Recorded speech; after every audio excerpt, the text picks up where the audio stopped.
जागरूक होना चाहिए।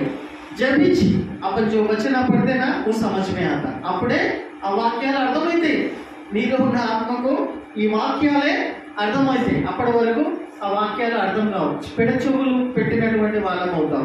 ఇక్కడే కూర్చొని ఉంటాం కానీ మన మనసు, హృదయం, ఆత్మ అనేది ఎక్కడో తిరుగుతూ ఉంటుంది.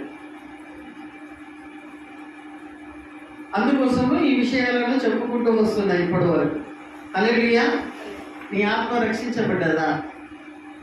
హల్లెలూయా. రక్షించబడినట్టయితే ఇందాక చదువుకునేటువంటి వచనాలే నీ ఆత్మకు సరి అయినటువంటి ఆహారం.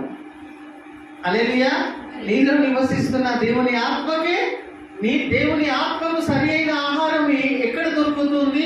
దేవుని ఆత్మకు సరి అయిన ఆహారం ఏమై ఉన్నది? तुम्हारे अंदर है सो बस रहा है सो आत्मा को सच्चा आहार कौन सा है? किधर मिलेगा? చెప్పండమ్మా. నీలో నివసిస్తున్న దేవుని ఆత్మకు ఆహారము ఏమై ఉన్నది? ఎక్కడ దొరుకుతుంది? వినపడుతుందా? सुने आ रहा आप लोगों को? समझ में आ रहा? నీలో ఉన్నటువంటి దేవుని ఆత్మకు ఆహారం ఏమై ఉన్నది?